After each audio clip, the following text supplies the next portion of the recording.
This story is close to my heart, and it's personal too. It's the story of a largely forgotten London-born photographer, James Jarchet.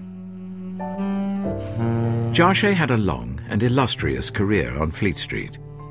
He began photographing before the First World War, and his images continued to be printed as front-page stories up until the 1950s.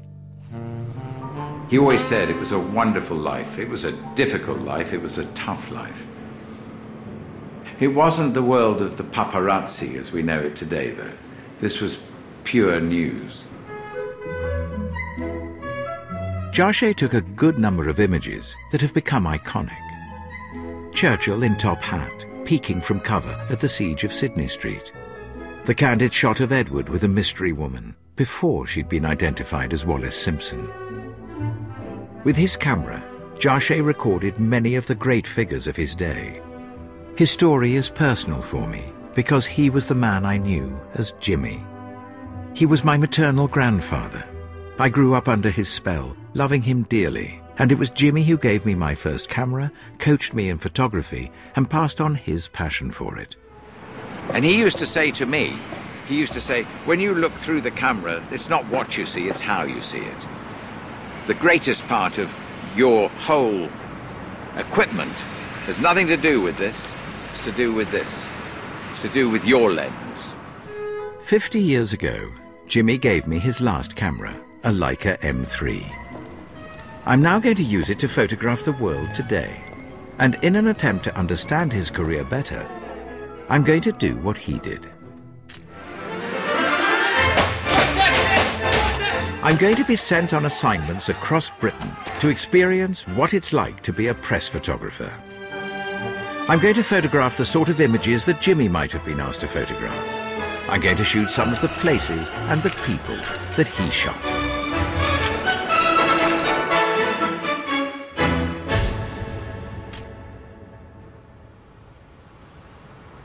London seems to be a different city from the one I knew as a boy. So much has changed about Britain during my lifetime. Jimmy once photographed the Thames from a vantage point high up on the famous Shell building. Oh my goodness me. Makes me go quite cold. Here I am. This is almost exactly the same spot. Look at that. And actually he saw a bit of history being made because this building was being built at the time, over 80 years ago. And there are the girders. It's a snapshot of history. It's timeless, and yet it isn't timeless. Things have moved on, and yet so much is still the same. Jimmy's father had a modest photographic business by Tower Bridge. He died when Jimmy was only 10, leaving his son and wife to run the family business. It was by necessity that Jimmy became a professional photographer when he was still just a boy. I also grew up in London with my brothers John and Peter. We all remember Jimmy because he came to live with us when he was an old man. He was hugely charismatic, and he entertained us all with his vivid stories. We, of course, knew him as our beloved grandfather, rather than as a photographer with a lifelong career on Fleet Street. To find out more about Jimmy the photographer, I've come to Getty Images to meet the man who runs the archive, Matthew Butson. This is the largest commercial archive in the world. Yes. There's about 85 million images here on site. Wow. A lot of them we know about because they're well catalogued, but a lot of them we don't. So we're still finding stuff that we didn't even know we had. So it's like an Aladdin's cave.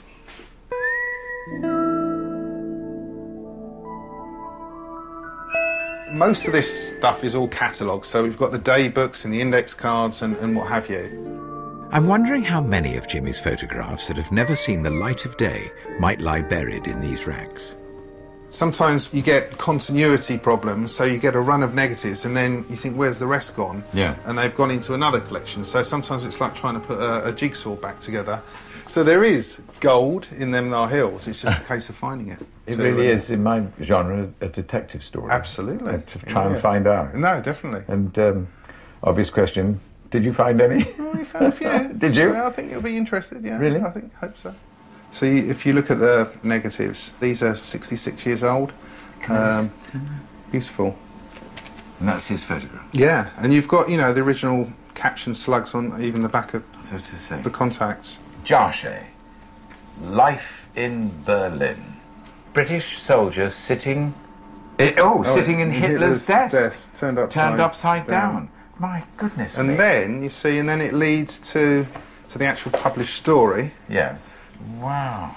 Look at the devastation in Berlin. That's one of my favourite in the Reichstag. That's a wonderful picture. Look how sharp this is. He was using available light, which Yes. is obviously you can see coming down the stairs from a lamppost or something. If you sort of look at some of the colour work, good. that transparency, it could have been taken yesterday. That's extraordinary picture of George Bernard Shaw. Absolutely pin sharp as well. George Bernard Shaw used to say, I like you, Jarche, because you don't make me look like a white rat. He did. Well, He didn't, did he? Look. no, I suppose. I mean, that's a wonderful portrait, isn't it? I've not seen that. Shooting. No, it's a fabulous picture. Oh, But it's are just- these all his front pages? Yeah, every single one of these. And this is just a smattering. He was a regular on the front page. Was he? Sometimes 3 weeks out of, 4 in a month. That's how highly they regarded him. Was he very highly Oh, I regarded? think so, absolutely. It just makes me so proud of him. Look how he got it. Look at this. No, because it's almost Look. like a veil on her face, isn't it? Through the tennis racket, he's given her a veil. I mean, that's not absolutely. just reportage. No, I think that's what made Jarche so interesting. He was very versatile in what he captured. He covered every gamut of photography. Oh, look. The victory portrait of Winston Churchill, taken by my grandfather. Boom, boom. That's a fabulous portrait. Isn't that great? Yeah, no, absolutely. Oh, beautiful. What strikes me is all these front covers, they're all people. And that's how I remember him. He loved people. Look, another one. The people. He was really a people's photographer. I'm amazed by the quantity and the quality of Jimmy's work that Matt's been able to dredge up from the depths of Getty's archive. It's a joy to see so many of his images that are totally new to me. I'm beginning to form a clearer impression of my grandfather and the huge body of work he left behind. Jimmy was able to get along with anyone. It was a quality that stood him in good stead as a portrait photographer. I find that many of his portraits really look beneath the skin to capture the sitter's character. I'd like to try my hand at doing what he did. One more. I've been given a few minutes with a series of people in a studio to capture the essence of who they are and what they do. That's brilliant. Nice big smile.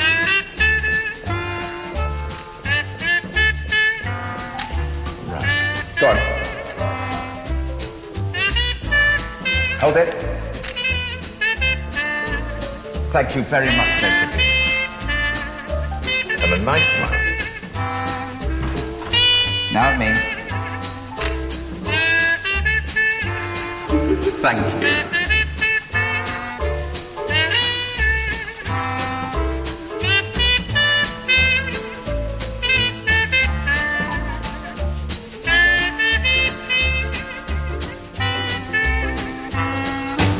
Oh, the shark has Hello. pretty teeth, dear. Sometimes I would say cheese. Oh, good. Good. Yes, you do that. Occasionally. Just a jackknife has back heat, dear. And he keeps it outside. And just look at me down there. That's it. Thank you.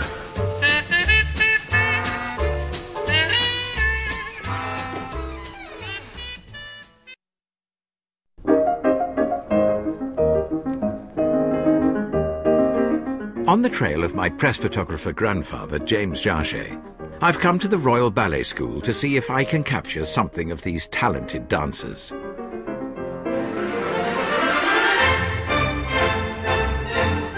Like Jimmy, I too get a huge kick from photographing people. But the difference between us is, he was a pro. Photography for me is a passion, but I've never known how it really feels to be sent on an assignment and told, don't come back unless you get the shot.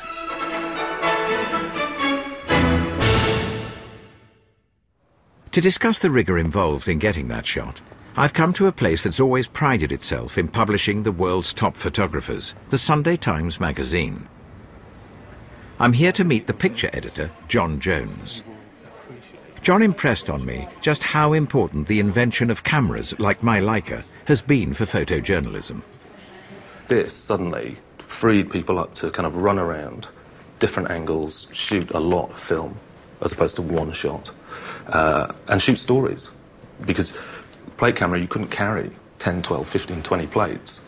You would have a couple of plates. Oh, that's very interesting. So the small film camera, because it has so much film in it, you can actually do story photography. Exactly. For me, that's the key thing. Narrative, shooting different shapes, different angles, different viewpoints. So it's about breaking down what you see. So if you took all your prints from whatever story you were shooting and you laid it all out and you made your edit and you started top left and ran your eye across all the columns, by when you get to bottom right, you should understand everything about that story. So rather than looking for the picture that would win a competition every time, exactly, just go for the story picture. The story. Because for me as an editor, we have to lay this out. So I have to be able to have the options. Okay, okay. It doesn't take much just to turn the camera and shoot another frame. And would you worry too much about aperture and this sort of thing? Would you demand that accuracy from me all the time? Yes. Absolutely. Yeah. That's a given. This just comes. Okay. You're not going to make it easy, are you? No. With John's advice in the forefront of my mind, I'm following in the footsteps of one of Jimmy's most moving picture stories.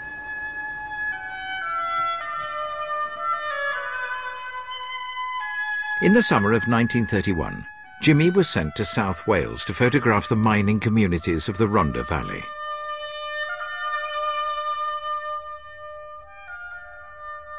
This series of mining photographs from 80 years ago contain for me some of his most enduring images.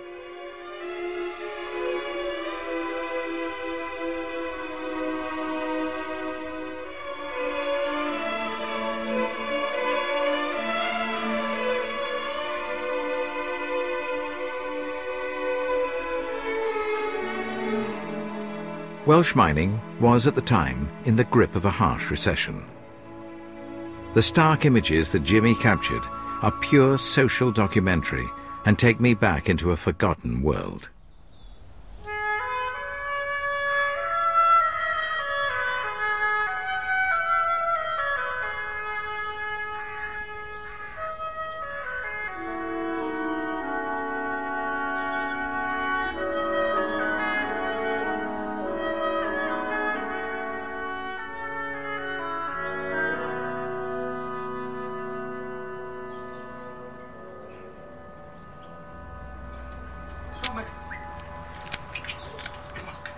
That's all right. He's in the frame. Lovely. Lovely. Do you live here? Yeah, Holyrood up there.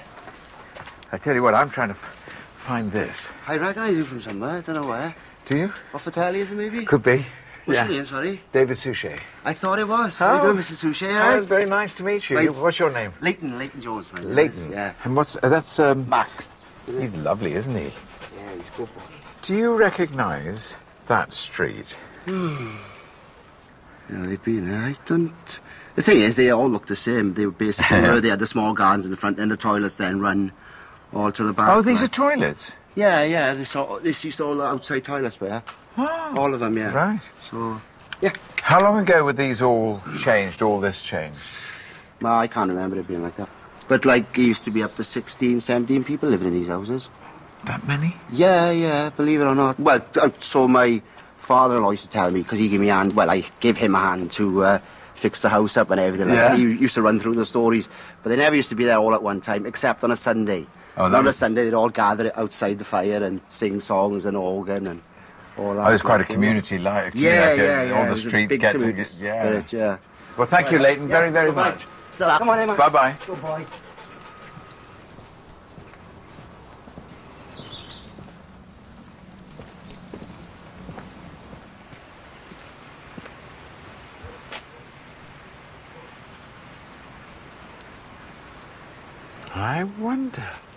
I wonder.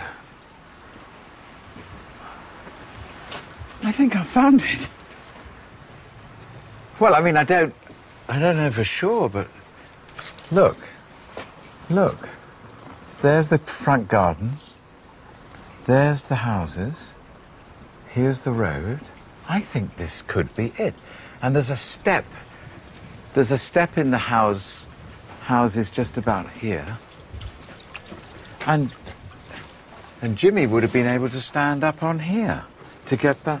I think I found it. Oh, hello. I'm David Suchet. Hello, yes, I can see you. Now, my grandfather took a picture of one of the streets around here, Yeah. and I just wondered if you would know that. Is this your street? Yes, this is our street, yes. Is it? Yes, Mrs. Ackerman. Hello. Our daughter, Betty, Yeah. her father, Yeah. and her husband. And that chicken's from number 18. The See chicken. the chicken? Oh, yeah. man, Owens. Yeah, Mr. Owen. I can remember it. How long have you lived here? I'm 87. You're not. I am, so I was born here. Where were you living at the time of the photograph? Number 5. You were number 5. I was born 5. This was your house? That wasn't our door, though. No, they've changed the door. Yeah, But you lived here I lived in there. when this picture was taken. Yes. Did everybody have similar jobs in this area? Yeah, or- well, this is mostly miners. Are they miners? Yes. Was this gentleman, was he a miner? I would think This so. young one, they were all Yes, miners? Yes, miners. What was your dad? Miner. He was a miner? Yes. And my husband. And your husband was a Yes, miner? Oh, yes. right. I could tell you lots of stories about that house, but I won't. I know we were forbidden to go there. Why? Don't you dare go to Mrs. Ackerman's. They're not very clean. So, What of course, was we it? would always say, no, we won't go, Mum. But, of course, when Mum went in, we went in. And then you saw... Was it just a dirty house then? Well, the little boy, he said, Mum, I want to go to the toilet. So she said, oh, it's raining nasty. Go on, she said, have a wee on the mat. She said, the fire will dry it. Now, I remember that. And I was forbidden to go up there. And now I wanted This to is why tell- the house was dirty, Yeah, Betty. I wanted to tell my mother, and I couldn't tell her because she knew I'd been up there if I had told her. You'd have been in trouble. Oh, I would have, yes. So I had to keep to myself. Are you ready? Nice smile, then. That's great. Thank you very, very much.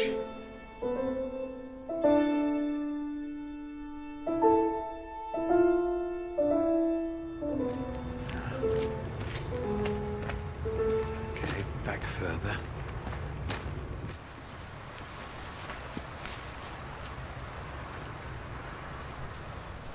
That's pretty good to me, because if that chimney was growing out the side there, there's the old road, but it's extraordinary. I mean, I'm virtually standing where Jimmy was. It's very exciting. Got it. I got it. I got to take that away because that'll clear my view, but I'm going to take this picture from here.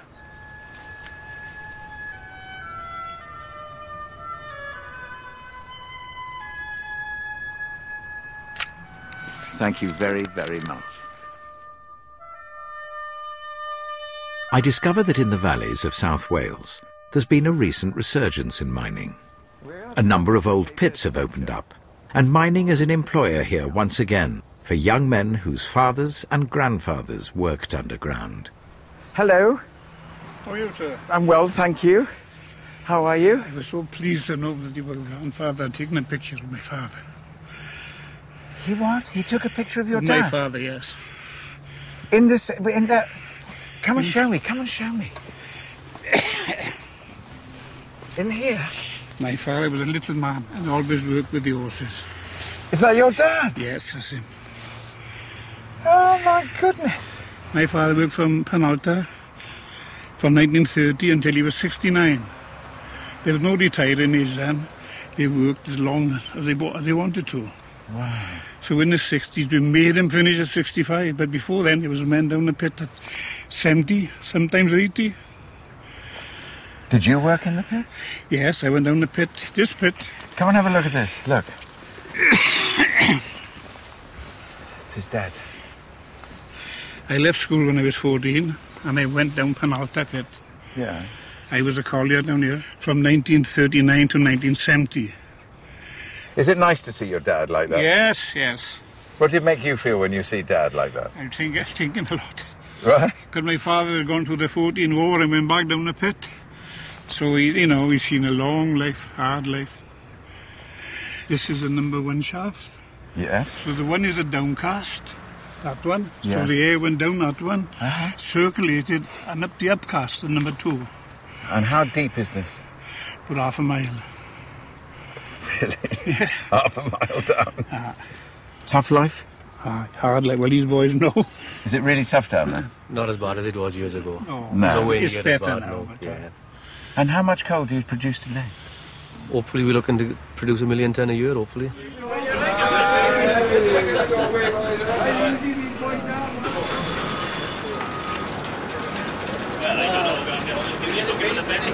I really didn't know that mining still existed in the way it existed 50, 60 years ago. You know, I'm witnessing the past in the present. It's schizophrenic for me to see miners come out in that state. It reminds me of so many of my grandfather's photographs. I mean, it hasn't changed. Thank you. Thank you very much. So how long have you been down the mine? 33 years. I started in 1979 in Britannia Mining School training. And all that time? And you? How long have you been? 3 weeks. 3 weeks? Yeah, just started. So, are you... Father and son. Your father and son? Father and son. That's really lovely.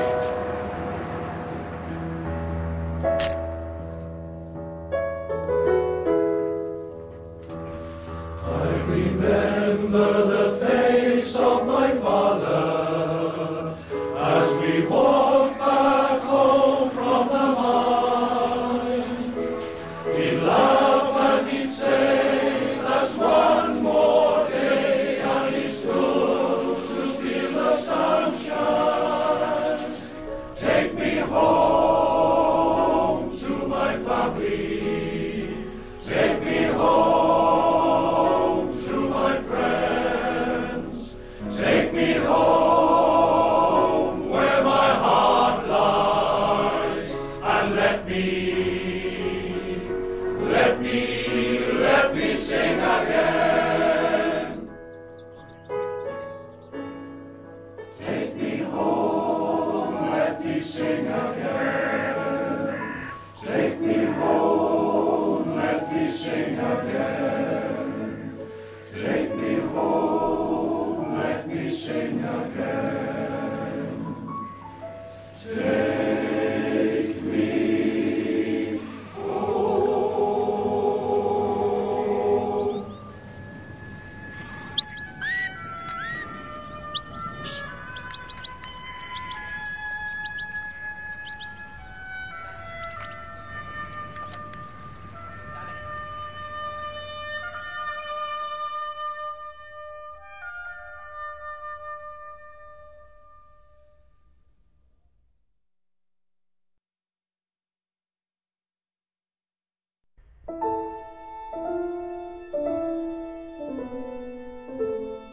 I'm very familiar with the pictures of my grandfather with General Eisenhower and General Montgomery. I know that during the Second World War, Jimmy was working for both Illustrated and Life magazine. but I've never had a very precise idea of where exactly they sent him with his camera. My brother John has experience of war zones from his time as a correspondent in Afghanistan, but I can only imagine what it takes to be a war photographer. We decided to visit the archives of the Imperial War Museum, where assistant curator Rosanna Wilkinson had dug out a heap of Jimmy's photographs. This is the campaign in Libya, Libya, Lebanon. Libya? Mm. Goodness me. Did you know Jimmy had been to Libya? I had no idea. This is it. That's the man. There he is. Oh, my There's Jimmy. goodness. There he is. I think that's when he first arrived. March 1941, he immediately set out on the trail of the Australians across the desert, and they were fighting for this Italian oasis village of Diyarbakir. And he arrived 2 days after they'd taken the village, and he was there to photograph the Italian dead. Really? So those were amongst the first sights that he saw, really, when he arrived. Goodness me. Australian soldier finds a bust in bronze of Mussolini and wishes it were alive because he's strangling it. I love that. That's great. Yeah, lovely. Look at that. Beautiful. Look at that print. Italian prisoners. That's a great photo.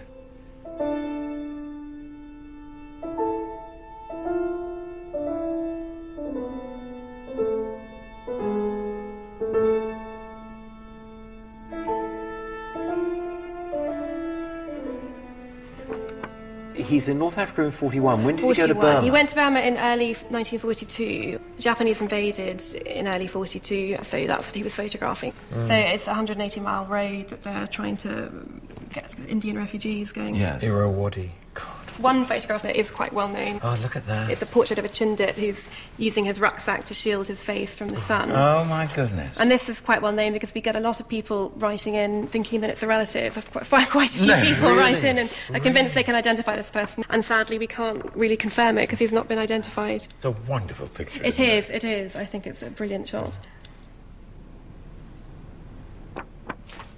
That is a brilliant picture. Oh, yeah. See, that's what I always knew him as a news. Oh, my look at that. God. Oh, I suppose he, you know... That is terrible. Never spoke to us about any of that, did he? No. Body of a Japanese airman killed with 5 others when a bomber was shot down by RAF fighters. God, dear. Although it was something he preferred not to talk about, Jimmy had obviously recorded many of the more horrific aspects of war. In North Africa and the Far East, he felt the heat of battle and experienced what it's like to be under fire.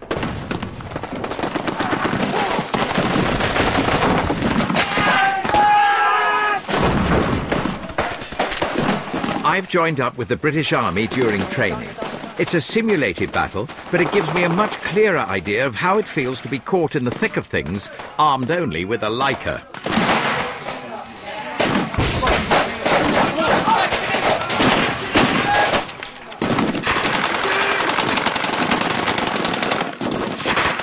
The extraordinary thing about this is the thing is, when you look at this, you're almost immune. You're not aware of the danger. You're sort of removed from it. It's all happening so quickly, and you never know if you're going to be in the right place at the right time. You never know whether you've got any. You've got to change film. Keep calm. I've just lost the film. I have just lost this film. I've opened the back, and I thought it was wound on. Oh, my goodness me. The language Jimmy might have used to describe my performance under fire, I suspect would not get past the censor. Even though this wasn't a real fight, I can tell you it's incredibly hard to operate a camera with gunfire raging about you. It only gives me even more respect for Jimmy and all war photographers who really do go into battle.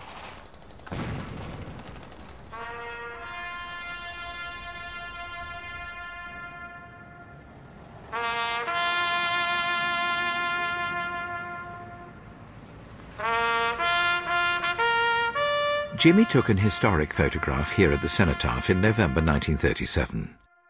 During the 2-minute silence, a man ran out screaming, and as the police pounced on him and wrestled him to the ground, just yards from the king, Jimmy got the shot. But look, no one turns a hair. Who we got? Attlee? Attlee. Chamberlain. Yes. And that was a stolen photograph because you're not allowed to take pictures at that point. And that appeared in the Weekly Illustrated. Amazing. Yeah. So, I had no idea there was an incident of that sort of nature.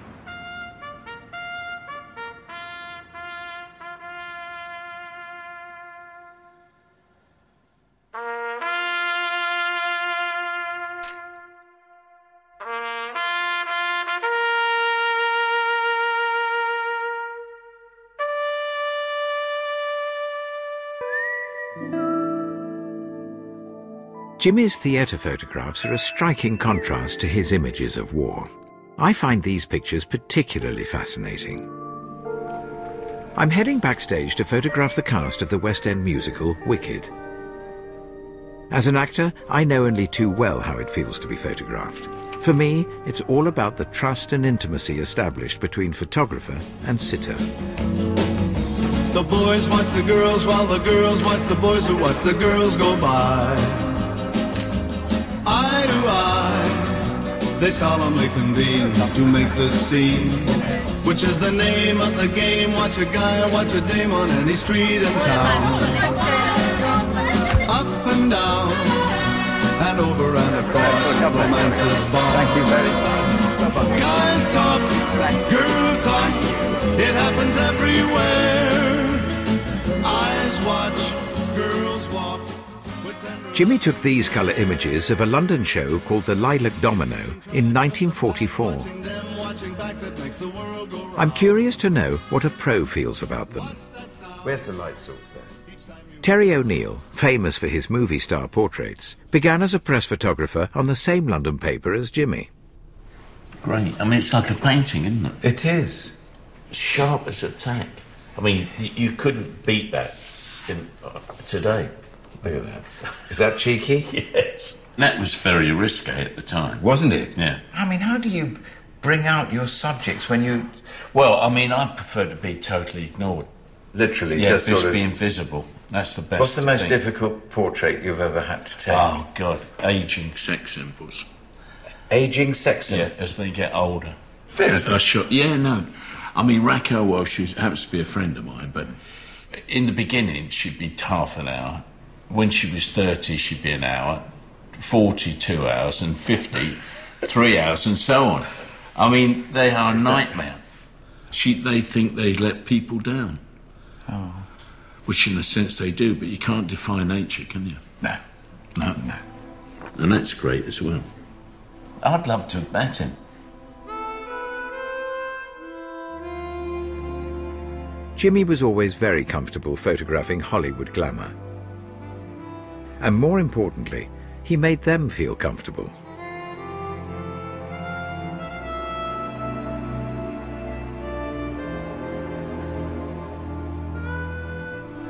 Just like that. I'm just going to focus on it.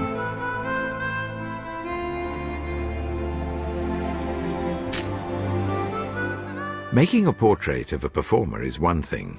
Shooting a performance in motion is another skill altogether. When the moon hits your eye like a big pizza pie, that's amore. When the world seems to shine like you've had too much wine, that's amore. Bells will ring, ting-a-ling-a-ling, ting-a-ling-a-ling, and you'll continue that. Bella. Great.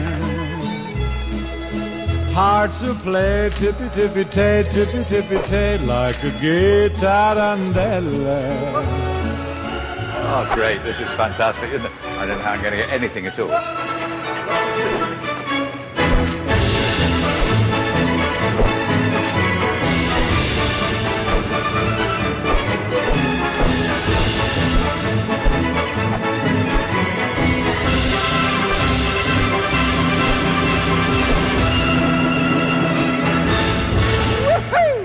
Bravo! I've literally been looking at the world through Jimmy's lens these past few weeks, while on the same sort of assignments that his editor might have sent him on. But I'd still love to be able to photograph someone that Jimmy actually photographed. Amazingly, I've managed to find them, and remarkably, they're still doing the same job. Jimmy said that in his early days, if you could get within 30 yards of royalty, you were a first-class photographer. To him, it was all about access. Jimmy photographed the Queen even before she became the Queen. He photographed her at her coronation, and many times afterwards too.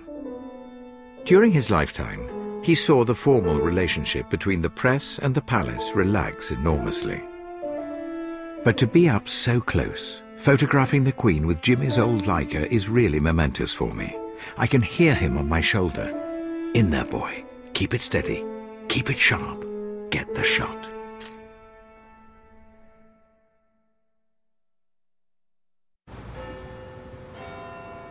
Any decent press photographer must have what it takes to get the scoop.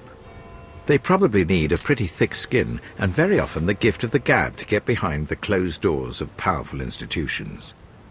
On many occasions, Jimmy managed to gain incredibly privileged access to capture intimate, behind-the-scenes moments with Prime Ministers.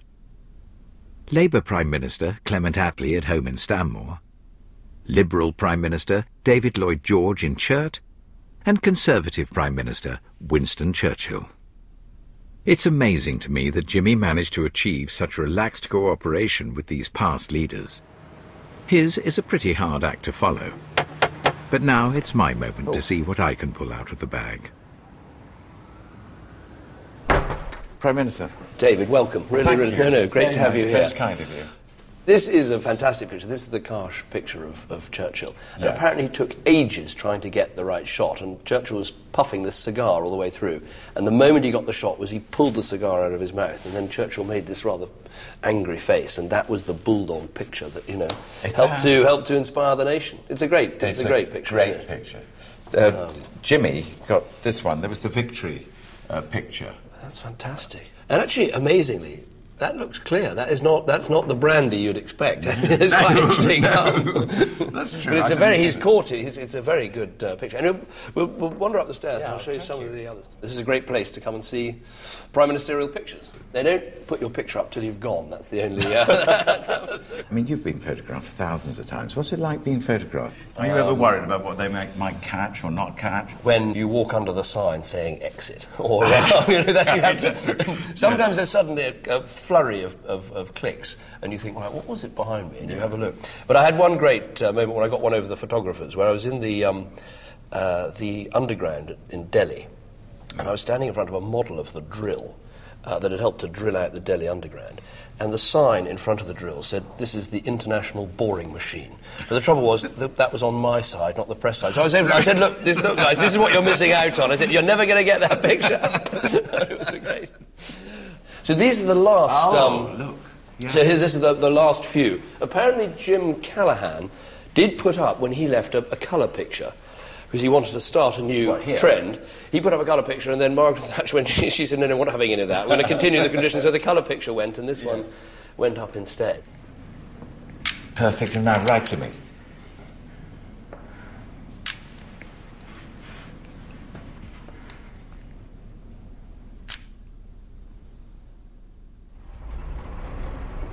I'm heading across London to Robin Bell's photographic lab, where everything's still done the traditional way. With all the nerves of an expectant parent, I'm anxious to see how the photographs I've taken these past couple of weeks have turned out. I'm not sure what the chronology of it all is. It doesn't matter. I don't think go through them and see what you think. Have a first impression. Oh, they're all exposed, right? They are. They're technically really, really good, honestly. The mining ones are fantastic. I've had a look through. They're really, really strong. Oh, I love it. I really do like that one. Is this a recreation of Jarshay's? That's a recreation of Jimmy's pic. Oh, my God. I really can't believe it. And It's quite a moment, isn't it? Why should I find it so emotional? Because you did it. You did it. You cracked it. Everything you set out to do. Have a look at some more. Have a look at some more. That's super. I'm sure this is beginner's luck. I'm sure of it. I think Jimmy was on my shoulder. I think he did these for me. I don't think it's anything to do with me. Back at the Sunday Times magazine, John Jones casts an experienced editor's eye over my photographs. A lot of space up here. Yes, that's your caption. Okay. There's a cover lines and all that kind of stuff going on there, yeah. Okay. Not sure it works lying down like that. That was shot in 1931. This is the modern equivalent, but the past is still there. Yeah, no, that's fantastic. I think these, then and now, are always a nice idea, especially with the connection that you have. I like that. Thank you.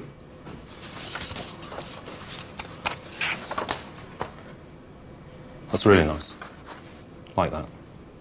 Would you use any? I would use that. Would you? I think if we were doing an interview with him, and I think it's an accomplished portrait of him. That the Sunday Times might even publish one of my photographs isn't something I'd ever imagined before now. I'm sure that while Jimmy would keep me in my place, he too would be secretly chuffed for his grandson. I think that by re-examining Jimmy's work and taking his camera out of its case these past couple of weeks, I've somehow learnt an enormous amount from him again. I've always loved his images, of course I have, I'm biased. But I'm really keen to know how the experts view him today. Armed with a folio of Jimmy's photographs, I'm on my way to the Michael Hoppen Gallery in Chelsea to meet 4 people who are top players in the world of photography. Curators Sue Bucklow and Colin Ford, former Sunday Times art director Michael Rand, and gallery owner Michael Hoppen. There's a very, very tender eye, isn't there? Well, I think this contrast between the miners, and look how young one of them is, blackness of their faces. I mean, there's a picture by Bill Brandt, yes, great 20th century name, who's very, very, very similar to this. But because he had this sort of arty reputation, we know the Brandt and we don't know the Jarchet. It's just as good, isn't it? It's just as good. Yeah, it is, definitely. All the elements of the picture are exactly in the right place. If I was Jimmy and coming to your paper, and I said, I think I've got a front page, and I showed you this.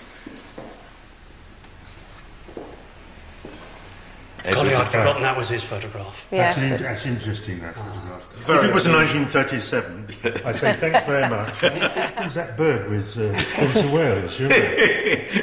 But that's the genuine paparazzi scoop of the day. But did that not make his name? It would today. It would today, Would yes, today. absolutely. Well, we're in the days of celeb now, and I think if I'd have taken that picture, I would probably be known quicker as a photographer than I was as an actor at a younger age. Because I think I would have been credited with that today. I think it's a whole different... We'd earn a lot more. I'd earn a lot more, wouldn't I? Yes. Thank you very much, Michael. Yes, No, but I mean, when Fergie was caught that photographer got $1 million for that picture. I'm not saying he hadn't been up the tree for a day, but that's serious money for that. I think is my favourite picture. Do you know, I've not seen that one. That is absolutely contemporary work of art. Brilliant. Absolutely amazing. Do you know, if we were selecting things for the gallery, we'd definitely go for that one. Is it really? Yeah. Well, it makes me think of Brass Eye and people like that when I look at that. It's fantastic. Well, I'm both terrified and excited by what I've seen, because the fact is, of course, we have a pantheon of the great 20th century photographers. The Cartier-Bressons, the Kertés, the Kappas, the people like that. And whereas I'm not sure that I'm ready to put Jarchet in that pantheon yet, but suddenly looking at these, I think, wow, I've spent most of my career curating shows of great photographic artists. Why haven't I looked at this man before? To hear him appraised by you as a photographer, what you have found by looking at his work is the man I knew. And that's incredibly moving for me. I was just thinking now, if he was there, listening to this, I think Jimmy will have gone, wow, he was a big man, don't he? He would have gone, wow, thank you very much. I really didn't expect that. And if he met me at the bottom of the stairs, he'd probably go, yes!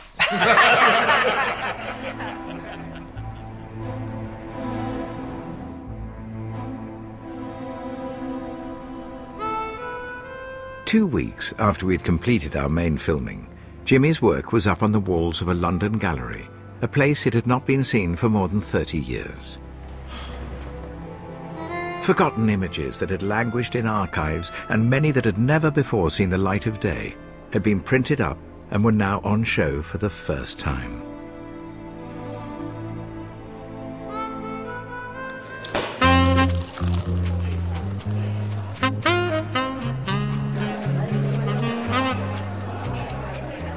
The range and quality of Jimmy's work was a genuine discovery, not only for me it seems, but for many photographic enthusiasts and experts too. Jimmy's photography was alive again.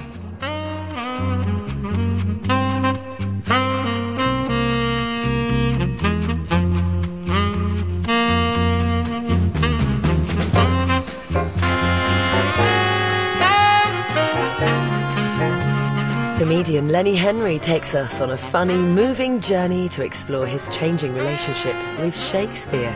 That's Perspectives next Sunday at 10:15. Rugby highlights next this evening here on ITV1, right after the break.